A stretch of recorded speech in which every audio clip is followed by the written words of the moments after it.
Ассаламу алейкум, қалдарыңыз қалай? Амансыздар ма? Бүгін міне сағат түнгі сағат 2-ден 16 кеткен жаңа. Иә, түнгі сағат 2:30 болды. Аллаға шүкір енді. Бүгін міне Назым деген досымыз сонау Астанадан келіп Назым Жайбусинов. Назым Жайбусинов енді. Өзіміздің курстасымыз, досымыз. Бірге оқыдық.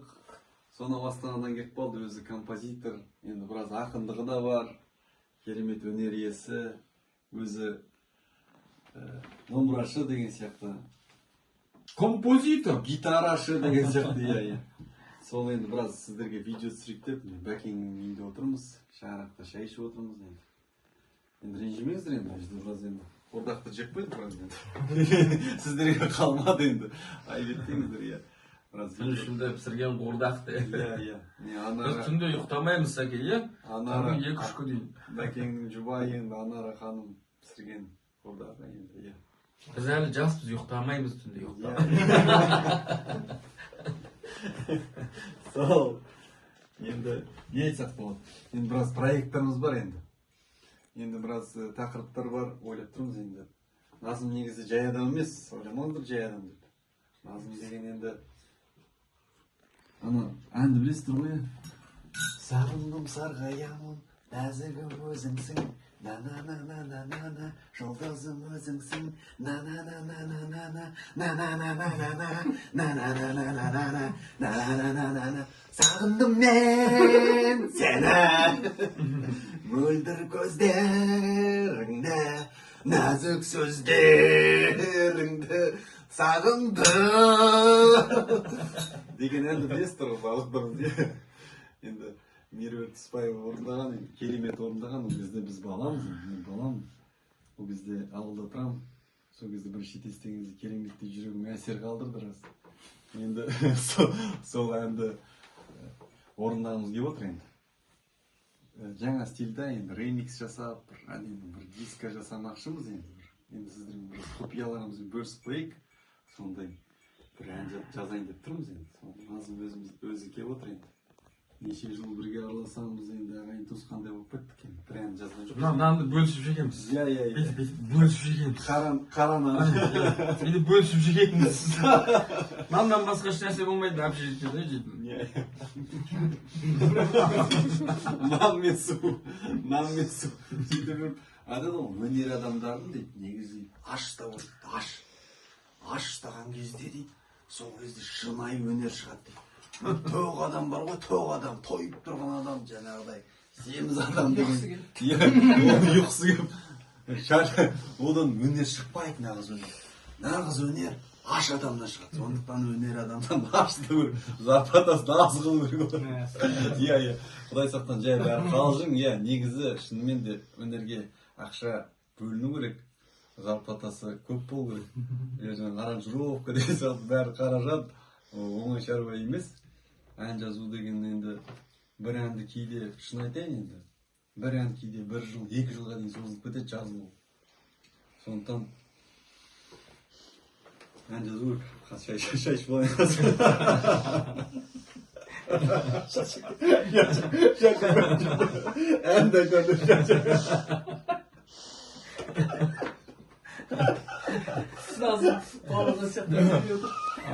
Шығармашылық деген бар, өнер деген бар. Шығармашылыққа мысалы еңбектен басқа оған сен қаражат салу керексің. Сонда ол аранжировкасы бар, жаңағы, өз әнін шығармаса біреуден әнді сатып алу керек, оған сөз жазу керек, ақыннан ол сөзге жазып берген үшін қолақтығын беру керек деген секілді. Соның бәрі айналып бір қаражатқа тірелді.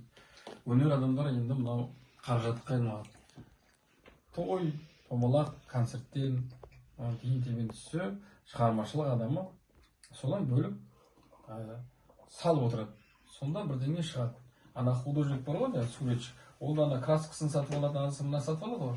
Соның бәрінен жаңағы Алла тағала жоқтан бар жасаса, біз бар жасаймыз дейміз ғой. Сондықтан да міне Назым Жайбусиновне түнде келіп отырып жолдасымыз. Соған қарамастан біз жаңа Сәке екеуміз тойдан келгенбіз. Сол Назекеңге қапты. Ол да тойлап жүр екен, осы жақта бір той көп болса енді қазағымызда. сол енді түнге қарамаса міне жұбайым міне тез тамақ істей қойып, мәселе ол беш бармақты емес. Назым мен жұбайым не Меруерт видео түсіріп жатыр міне сіздерге. Иә. Меруерт өзіңді түсіріп қойшы. Закадром. Айналдырып. Көз тиеді. Көз тиеді. Ой, көзде сақталды.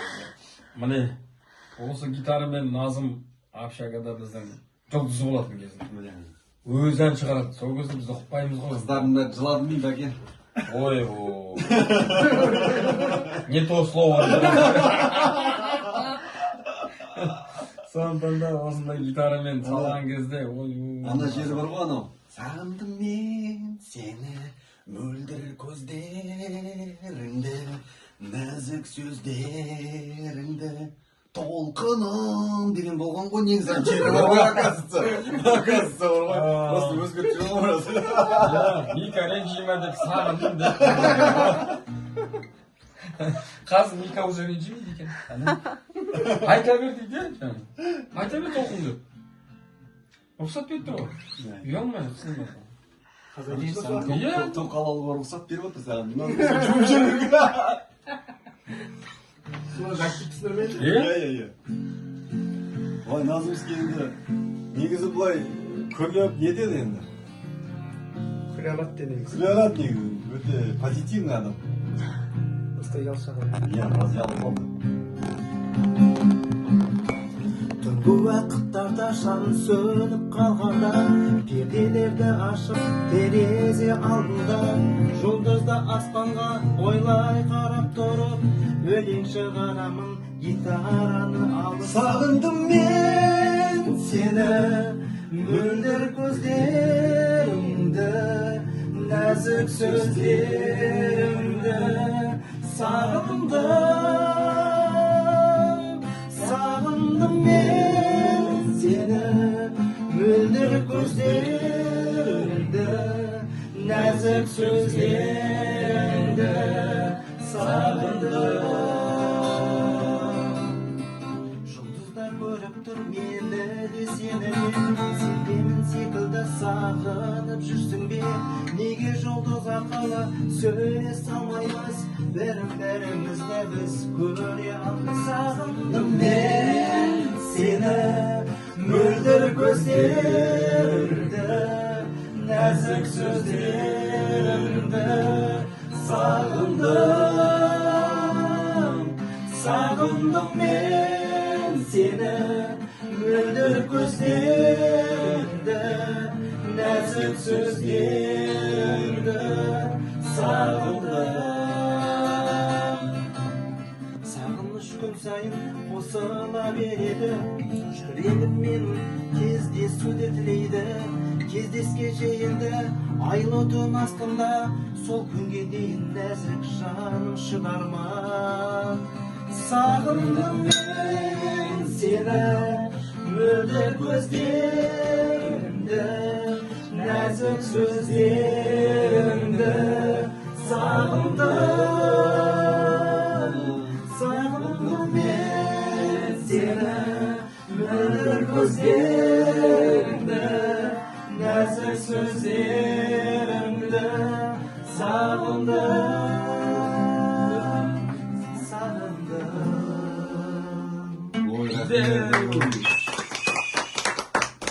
Ой, рахмет.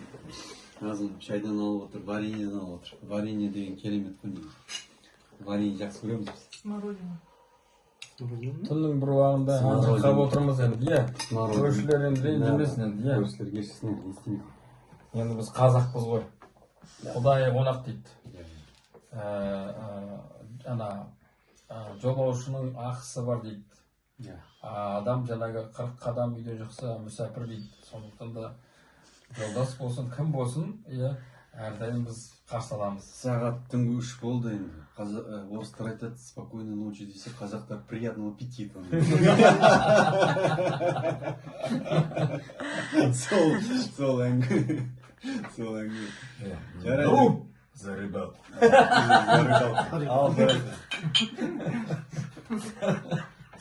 Хорош, Мига.